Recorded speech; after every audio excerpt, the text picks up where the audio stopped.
सर्व शेतकऱ्याला सांगू इच्छितो की राज्यामध्ये सांगायचं झालं तर म्हणजे आज 19 आणि 20 तारखेच्या दरम्यान राज्यात वेगवेगळ्या इतर भागात देखील रात्रीच्याला पाऊस येणार आहे।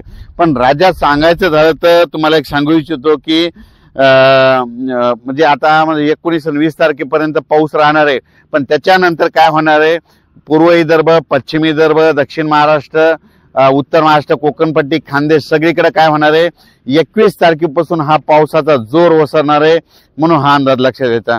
राज्यातल्या सर्व शेतकऱ्याला सांगू इच्छितो की राज्यामध्ये म्हणजे 21, 22, 23, 24च्या दरम्यान राज्यात हवामान कोरडं राहणार आहे। म्हणून हे अंदाज लक्षात आहे। 21 तारखेपासून राज्यातला पावसाचा जोर ओसरणार आहे, म्हणून हा अंदाज लक्षात आहे 21 पासून। पण त्याच्यानंतर काय होणार आहे, राज्यामध्ये 26 तारखेच्या नंतर राज्यात परत पावसाचं पुनरागमन होणार आहे, म्हणून हा अंदाज लक्षात आहे। राज्यातल्या सर्व शेतकऱ्याला सांगू इच्छितो की राज्यामध्ये तुम्ही काय करा, 21 ऑगस्टला पाऊस उघडल्याच्या नंतर 21, 22, 23, 24, 25 पर्यंत शेतीचे कामे करून घ्या। सोयाबीनच्या शेतामध्ये पाणी साचलं असेल तर त्याच्या सुपर फॉस्फेट फेका, त्याच्यामुळे तुमचं शेत लवकर हडकून जाईल, म्हणून लक्षात घ्यायचं। आणि त्याच्यानंतर फवारण्या करून घ्या, कापसाला देखील खत टाकून घ्या, म्हणून हे लक्षात घ्यायचं। त्याच्यानंतर 26, 27, 28च्या नंतर परत एकदा पाऊस सुरू होणार आहे। पण तो पाऊस एवढा काही मोठा नसणार आहे, म्हणजे एवढा काही अतिवृष्टी मुसळधार सारखा नसणार आहे, त्याच्यामुळे काही चिंता करायची गरज नाही।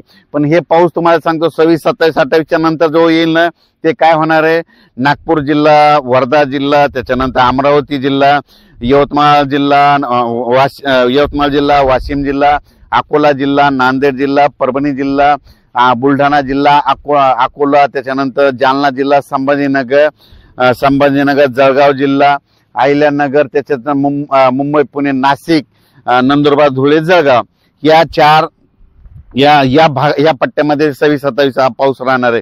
त्याच्यानंतर परभणी जिल्ह्यापर्यंत राहील काही, त्याच्यानंतर बीड जिल्हा देखील आहे।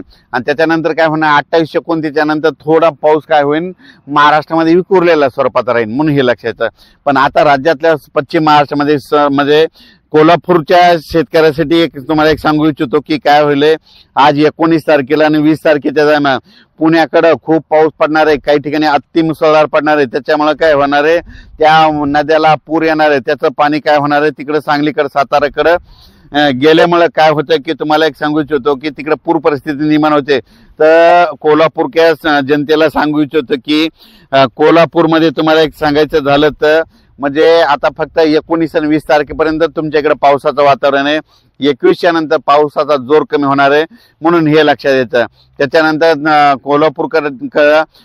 कोल्हापूर भागातल्या शेतकऱ्याला सांगू इच्छितो की 21 ऑगस्ट पासून 27 ऑगस्टच्या नंतर 27 ऑगस्ट पर्यंत म्हणजे 21 ते 27च्या दरम्यान तुमच्या कोल्हापूर भाग, सातारा भाग त्याकडे म्हणजे हवामान कोरडं राहणार आहे, म्हणून देखील हा अंदाज लक्षात घ्यायचा।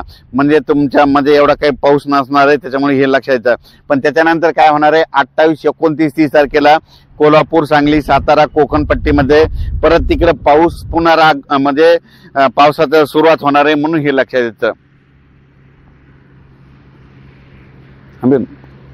राज्य